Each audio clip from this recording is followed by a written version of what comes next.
So, welcome to 10-Minute Record Reviews, episode 94. If you like what I'm doing, please subscribe. There's a link below and at the end of the video. Today we're going to talk about Fleetwood Mac's classic 1977 release, Rumours. And what I have here is the first Canadian pressing with the classic photo of Stevie Nicks with her Rhiannon outfit on, and Mick Fleetwood with the wooden balls, which are actually toilet chain pulls that he had stolen from a bathroom at a pub some years before, so the story goes. And pictures of the band, all of whom were in some stage of relationship and or substance abuse turmoil in these photos and at the time of making of the record. Fleetwood Mac goes through a number of personnel changes in the period between 1970 and 1975. The Peter Green era had included Danny Kirwan and Jeremy Spencer, both on guitar. After Green left in 1970, they brought in a woman called Christine Perfect, who was a keyboardist and a vocalist, also in a relationship at the time with John McVie. They eventually married, and she, of course, becomes Christine McVie. Not long after, the guitarist Jeremy Spencer leaves randomly to join a cult, just walks out one day, says, "I'll be back," and isn't ever back. And he's replaced by Bob Welch, who adds a more American sound to the band. Danny Kirwan was battling addictions at the time. He was having tantrums. He eventually gets fired for having a tantrum during a gig and leaving the rest of the band to try and struggle through his parts on stage, which they weren't able to do. To replace Kirwan, Bob Weston comes in on guitar and then almost immediately has an affair with Fleetwood's wife, and so he gets punted. And with the lineup of Fleetwood, the two McVies, and Bob Welch, they release the album Heroes Are Hard to Find in 1974, which doesn't move a ton of copies. When Welch leaves, Fleetwood gets hold of Lindsey Buckingham and says, "Hey, would you consider joining our band on guitar?" Buckingham says, "Yes, I would. But you got to bring in Stevie Nicks as well. She's my partner and we're a duo, and you got to hire both of us or neither of us." So Fleetwood says, okay, and he brings them both into the band without an audition, amazingly enough. They record the eponymous album Fleetwood Mac. That goes to number 1, mainly on the strength of Rhiannon, which is a huge single and of course is a Stevie Nicks song and a Stevie Nicks contribution. So lots of success from that album. They're touring, they're making tons of money, and there's a Rolling Stone cover shoot, and that's going to be shot by Annie Leibovitz. At this point, the McVies are having trouble and they're separating. Fleetwood's relationship is broken up, and Buckingham and Nicks are kind of on again, off again, but they're also breaking up too.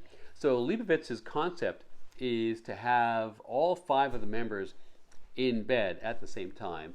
And originally her idea was to have Buckingham and Nicks cuddling and the McVies cuddling and Fleetwood on his own.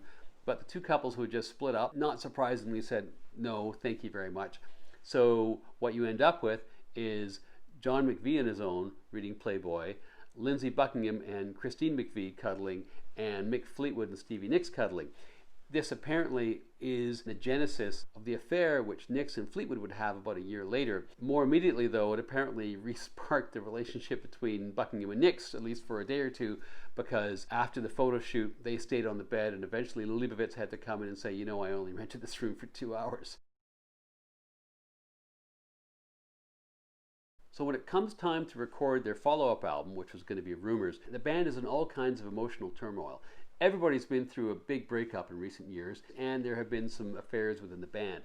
Layered on top of that is all the substance use which is happening. So there is really no reason why this album should be any good. It should actually have been a complete disaster. Instead, it was an incredible success. It's recorded at the record plant in Sausalito. They brought in a couple of engineers, Ken Killet and Richard Deschut, and between the band and the 2 engineers, they collectively produced the record. They achieved, I think, an incredible sound, a very 1970s sound almost by definition. I mean, it's a bit of a truism, because how could you define the sound of the 70s without Rumours? But nevertheless, there's that warm, intimate sound which they achieve, clear and clean, but not at all sterile. So pleasing to the ears. There's lots of partying, lots of booze, lots of drugs. What they would do is they would come in and party for 6 or 7 hours, and when they were totally worn out, then they'd actually start to lay down the tracks. And Stevie Nicks is on record as saying she thinks that their best music happened in the studio when they were kind of at the end of their rope and worn out from all the partying they'd been doing. It took 8 months to record and several more months to mix. Lots of drama around this, including damaged tapes and having to re-engineer pieces and so on. Interestingly, the track listing for the album was supposed to include Silver Springs, which if you haven't heard it, is a wonderful Stevie Nicks song. But it was too long to fit in the sequencing with any other combination of songs and not have the album seem too ponderous because it's a bit of a slower song. So eventually they decided to cut that track and release it as a B-side to Go Your Own Way, which is kind of funny because Go Your Own Way is written by Lindsey Buckingham, and it's basically a diss track about Stevie Nicks, and Silver Springs is basically a diss track about Lindsey Buckingham written by Stevie Nicks. Is it fitting? Is it ironic? I don't know. Anyway, Stevie was bitter about it being excluded in the first place, and she was bitter for many, many years. Eventually, the song does get worked back into their live set during their reunion era, but it was never on this, which is an unfortunate omission. The album kicks off with Secondhand News, which is a track by Lindsey Buckingham. This is a song about wanting a sympathy lay, as far as I can tell. It has amazing drums. It's amazing how high they are in the mix, and apparently the percussion on this was augmented by Lindsey pounding a vinyl chair, which is in the studio at the same time. That's followed by Dreams, which is a Stevie Nicks song. I really love this song. It was written by Stevie in the recording studio, but down the hall in a separate room, one which had been set up for Sly Stone. And in a very Sly Stone way, the recording studio that had been set up for him had velvet on the walls and had a great big four-poster bed in the middle of the studio. Anyway, apparently Stevie goes and lies down in this bed and writes his song Dreams, which is another one of these reflective songs about Lindsey Buckingham. Everything which is great about Stevie Nicks singing is on display in the song. Her range, that rasp she has in her voice, the sultriness, the quirkiness. And Lindsey, despite the fact this song is about him, makes a great contribution on guitar to this particular song. Anyway, wonderful tune. And then we're on to a song by Lindsey Buckingham himself, which is Never Going Back Again. And this is sweet, sweet finger picking. It's all about the guitar. It's a relatively simple but timeless lyric about getting back with someone briefly, sort of shows you what you are. In production, they went through all kinds of efforts to get this really sparkling sound out of his finger picking, including at one point apparently going through a several-hour stretch where they would restring the guitar every 20 minutes just to get that new string sound. Over a day's recording, only to find that when Lindsey came back to do his vocals, he had recorded all the guitar parts in the wrong key, so it all had to be redone without the guitar restringing. Anyway, wasted effort, but that was the kind of meticulousness which was allowable based on all the money they'd made off their previous record. And then there's Don't Stop by Christine McVie, which of course was the theme song to Bill Clinton's campaign in 1992.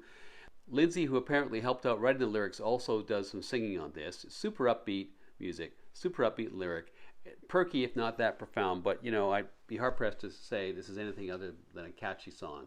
Go Your Own Way, as I mentioned, is a breakup song that Lindsey wrote about Stevie. It's a real goosebumps song for me because of the honesty, the emotion that comes across. Christine does the harmony in the chorus, which just sounds great. I always find the drums a little heavy-handed on this, but that's just nitpicking on what is otherwise a stellar piece of music. And speaking of stellar pieces of music, the album side closes out with Songbird. This is the song which I think is Christine McVie's greatest achievement. It is a ballad to, I think, compare on the same level with Landslide, which is of course their other great ballad. In order to record this, the production team rented an auditorium across the bay in Berkeley, and they turned the lights down in the auditorium. They had a huge Steinway in the middle of the stage with a spotlight on it with roses and a vase on top. And Christine McVie came in. She didn't know any of this. She sees this whole setup. She's incredibly moved that they had done all this and delivers this incredibly moving performance. Side 2 starts with what I think is kind of the lowlight in the album, which is The Chain. It's a song which is composed by all 5 members of the band. It's based on an earlier unrecorded song by Christine McVie called Keep Me There. They had it lying around as an instrumental piece until Stevie eventually came up with lyrics, and so it's a band composition. I think it's pretty plodding, frankly, and very skippable. They pull up their socks with, I think, a much better song by Christine on the very next track, which is You Make Loving Fun, which is about her first relationship after she split it with John McVie, which was with the lighting director for the band. Anyway, fun, upbeat, cheerful tune, really nice. Then I Don't Want to Know, which is a Buckingham Nicks composition from their duo days, kind of a throwback tune. It was intended a bit as a Buddy Holly tribute. You can totally hear this. And then another Christine song, which is Oh Daddy, supposedly written about Mick Fleetwood in his role as the band leader. It's kind of a ballad, maybe also a bit of a bluesy lament. It's not really on the same level as Songbird, but it's still a great tune, and her voice is fantastic here. And then the album concludes with Gold Dust Woman.